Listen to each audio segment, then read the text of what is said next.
During the 19th century, there were a number of factors that came together to prepare the way for realism in the theater, which at the end of the 1800s was a huge change, a sea change, as people refer to it, in European Western style theater. And so slides 8, 9, and 10 of the realism lecture discuss how a bunch of different forces came together to set the stage, as it were, for realism in the theater and to make society ready to engage in that kind of a theatrical performance. Now, the first slide, slide 8, deals with the stylistic things that were happening in art and on stage that helped get us ready as a society for something totally new and different. The first bullet point on that slide is Romanticism, and that is probably the literary and artistic movement that preceded realism in sort of the big sweep of history. Your textbook discusses Romanticism, and the way that it characterizes it is a celebration of nature and passion within the human being being a creation that is in nature, and a rejection of the sort of sense of order and civilization that was sought in the Enlightenment. The Romantics, in that sense, were influenced by the storm and stress movement in theater that we discussed when we were discussing the Enlightenment. And people like Goethe and Wojciech in the storm and stress movement could also be called early Romantics because they rejected an ordered, neat, rational view of human life in favor of one that celebrated our instinctive nature and our passionate desires. It also allowed Romantic writers to perhaps break some rules and do some things in writing that previously were not considered proper or palatable to audiences. Now, the next bullet point that appears on that slide is that of melodrama. And in terms of what melodrama brings to the advent of realism, a couple of things that we see are the enhanced scenic innovations, greater potential in terms of depicting detail on stage as well as spectacle. And then the other thing that I think melodrama really brings to the table in setting us up for realism is that a lot of the stories in melodrama were contemporary. They were set in what was then life, life today, even though they might be set in sort of, exotic situations or someplace that you might not get to go in your life. It was still about contemporary life, which realism ultimately sought to do, was to tell the stories that showed us the real truth of contemporary life. The last bullet point that is on slide 8 is that of the well-made play. And I discussed the well-made play in the comments on melodrama to some extent. Broadly speaking, a well-made play is something that is very carefully crafted, that possesses a very tightly constructed storyline with dramatic action that includes a very clear, logical cause and effect, even though it may be about something passionate. And another aspect of the well-made play is that as the pieces come together and as the dramatic action moves forward toward the climax, things fall into place very neatly. And usually the way that they do that is by means of some sort of intervention. The Greeks would have thought of it as divine intervention. The Romans would have thought of it as deus ex machina. The people who produced and wrote well-made plays would have thought of it as a sudden intervention, a sudden device, a letter, the undiscovered deed to the property, a particular prop that revealed some big truth that could help the action to resolve. So that sort of device is usually a key part of the well-made play. So stylistically, there were a lot of things going on stage that could be continued in realism that was to come. Now let's move on to slide 9, in which I mention some production advances, production innovations that also help set the stage for realism. When I was discussing Edwin Booth, I mentioned his desire for historical accuracy in his plays. If he were putting on a production of Julius Caesar, the character should probably be attired in Roman attire. Now, we might think that that's kind of an obvious statement today, but it was not obvious at the time. And that sort of historical accuracy had been taken up by a number of 19th century theater practitioners, and it was very unusual at the time, but it had caught enough steam. Now, what does that do for realism? It adds a desire for accurate detail, and that is one of the hallmarks of producing in a realistic style. Detail and accurate detail. We all know that when we watch a period film, it is expected that the historical details are going to be accurate and that all aspects of the visual production design are going to be believable, right? So the next bullet point on the slide is the development of the box set. Now, we have one female actor manager named Madame Vestris, who's mentioned in your book as being one of the greatest proponents of the box set. But what exactly is it, and what does it do that is realistic? Well, you may recall that in the past, characters spoke in front of, meaning downstage of, two-dimensional scenery that was behind them. They weren't in the world of the play. They were backed up by the world of the play. But with the box set, what happened was that the world of the play became three-dimensional. Typically, that meant that walls were erected, and this is behind the proscenium. The actor faded upstage into the box set. And so actually having an actor in the set or on set was a huge innovation. If there was someone's living room that was being depicted, you would see 3 walls of the living room, hence the box, and that left, of course, the imaginary 4th wall to come about that provided an opportunity for the audience to look in through that imaginary barrier into people's homes. That changed greatly the character's behavior. It made it so that the character really did seem to live there in their living room. They sat on the furniture.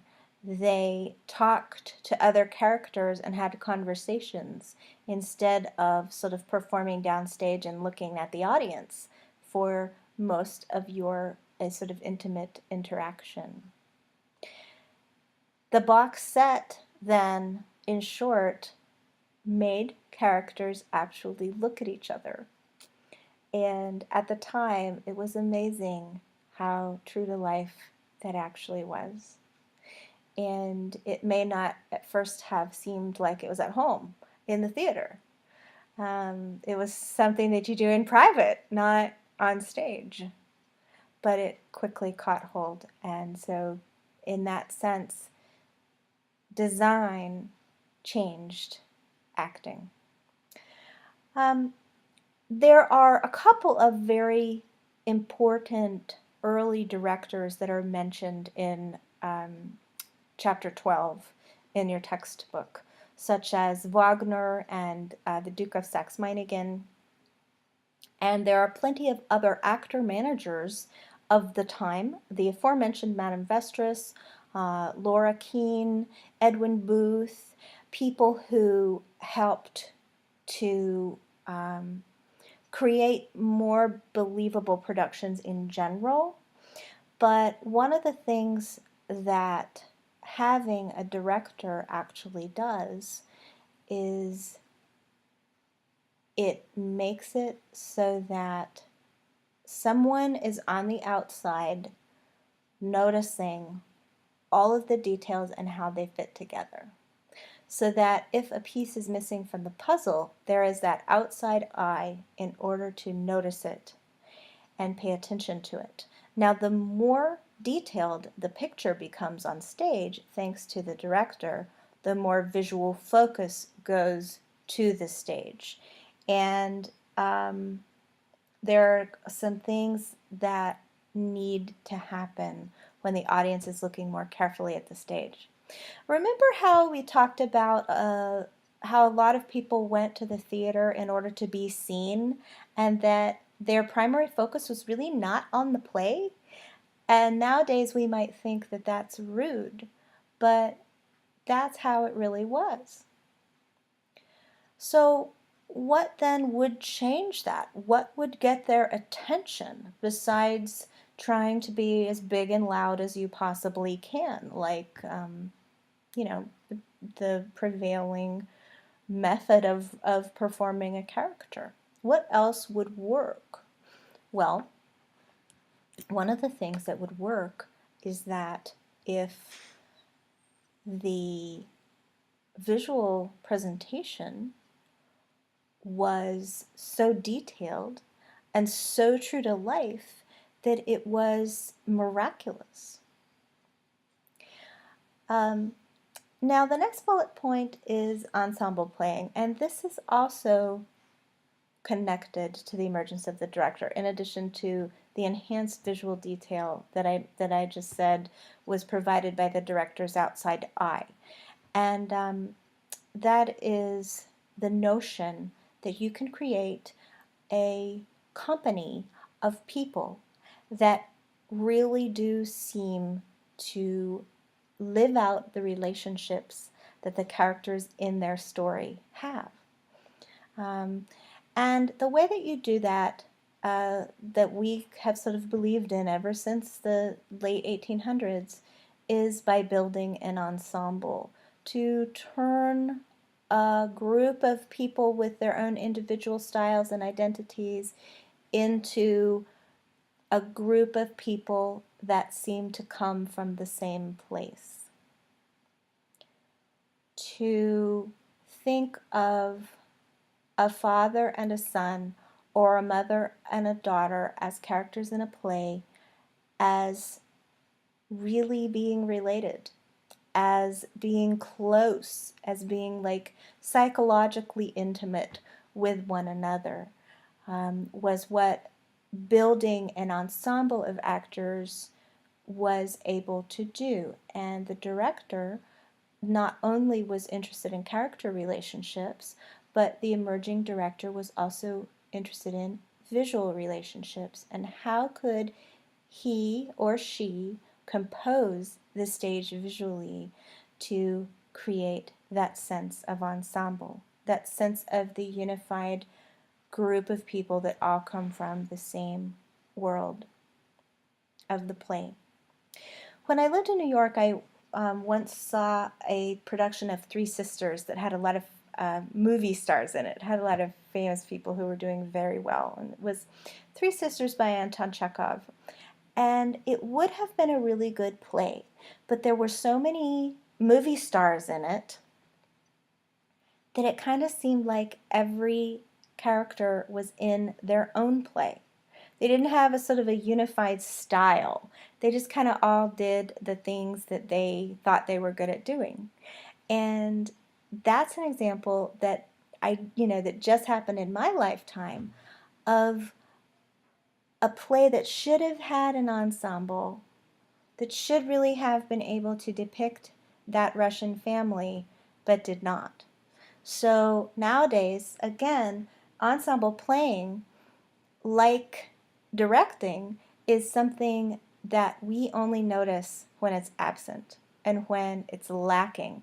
And when it is lacking, we definitely find fault with it. The last bullet point on this slide is lights out. And this again goes right back to creating that world on stage. Prior to the 1800s, indoor theater was performed under general lighting. There were all kinds of crazy things that were used to light a theater space. And while some really nifty stuff was achieved on stage with oil and candles and mirrors and limelight, ways to sort of direct light, the lights still remained on in the house. And that went a long way toward going to the theater to be seen, right? Well, what happened in the 1800s was that the lights in the house, the lights on the audience, went down. And the lights on the story, on the action, on the carefully composed ensemble, and on the realistic, detailed setting, everything became much more important up there. You know, when there are a bunch of little kids in the Pridemore Playhouse and the lights go out, of course they start screaming. But when you are in a room of adults and the lights go out, you can almost feel the concentration increasing, and a hush comes over the crowd, and their attention goes straight to where the light is, which is on stage. So that's how we got now to this sort of environment where what's happening on stage is so important that if somebody in the audience is unwrapping a candy wrapper or using their cell phone or something like that, it's considered extremely rude and disrespectful. But that is really a short list of some of the things that were actually happening in the theater to bring realism about. Now, we've talked first about stylistically what was going on with the art forms that set the stage for realism, and now we've talked about what was actually happening on stage in production that helped set the stage for realism. But slide number 10, entitled Society Draws Toward Realism with a capital R, really provided a great deal of momentum as well. A lot of the momentum happened outside the theater, not in it. The bullet points that I have on this slide are: industry innovates, scientists invent, workers work, and art branches out.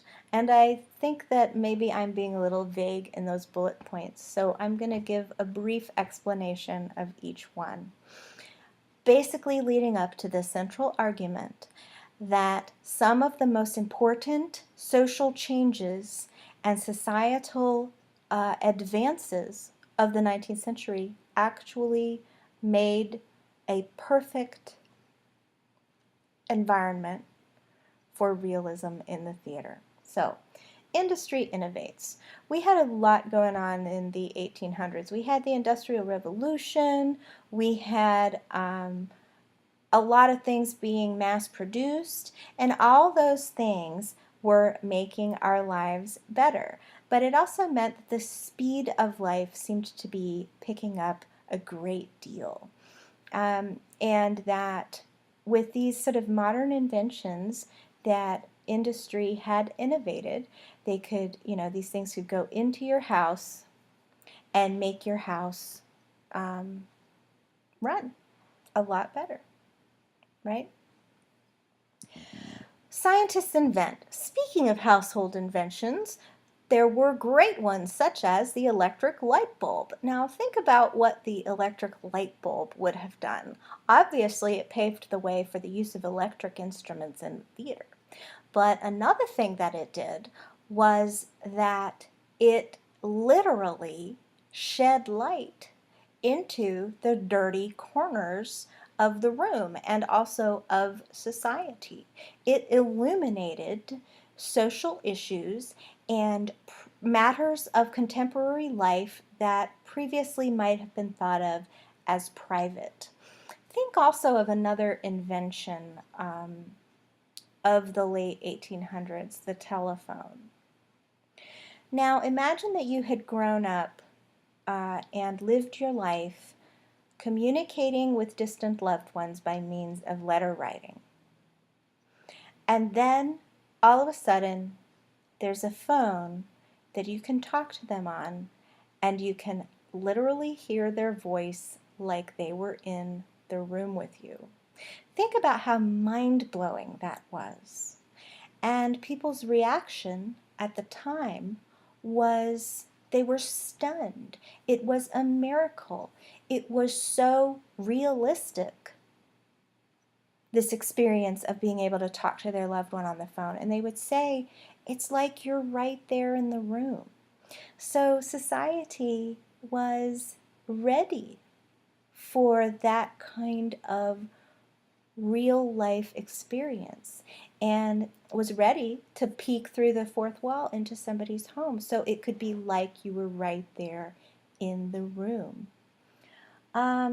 Workers' work may sound probably the most vague of all of these vague bullet points that I've got on this slide, because what I'm really talking about at that point is Marxism. Yes, that's right. Karl Marx and his writing. And one of the things that Marx did for Western thought is that he exposed social systems that hadn't been previously exposed. It's like shining a light on it, right? Shedding light on situations about real life that maybe people hadn't talked about before. He, in particular, was discussing how the workers, how the everyday workers are oppressed by their superiors. And he was looking at power structures in life between the oppressed and the oppressor in a way that nobody really had before. So not only was he bringing more details about the lives of the oppressed, he also was drawing attention to social systems that resonated with truth for a lot of people. And so they were willing to look at some of these truths that were not readily apparent in typical depictions of life. The last bullet point there has to do with the way that art was evolving. And what you have there is an explosion of variety. There was so much going on in the 1800s artistically, and theater just being one example of a kind of art form that had so much going on, was that variety alone and the search for new things happening on stage made it interesting to begin depicting life realistically on stage, because it was another new thing. It provided some variety that people were hungry for that wasn't quite there in all of the other options that they had to choose from. There were a couple of other things in terms of inventions, in terms of science, that also really show us that Western society was ready for realism. I'd like to mention, for example, the sort of birth of the field of psychology. Freud's book, The Interpretation of Dreams. The whole idea that who we are is not defined by external things or economic things, but that we have an inner life that really is who we really are and needs to be explored. The idea of exploring someone's inner life and making the point that they're more complex than your average stock character in a melodrama also helped pave the way for realism and confirm realism as a very viable art form. This exploration of the inner life of a character, the personality of a character being more important than how they look or what they wear or where they live or who their parents were or how much money they have. So that's another example of how, science actually helped us to be ready and wanting realism, ready for and wanting realism. What the stage became then, speaking of science, was a laboratory. And life went under the microscope. And you could eliminate it by having, bright light shined into every shadowy corner of life to try to tell the story of what life was really like. And that was a very different impulse. People wanting to go to a place where they had previously gone to escape real life. It was quite a big change for those sorts of people. So that is how, from both inside theater and outside of theater, society became ready for the advent of realism in the theater. Probably one of the biggest changes, one of the biggest advances in the history of Western theater.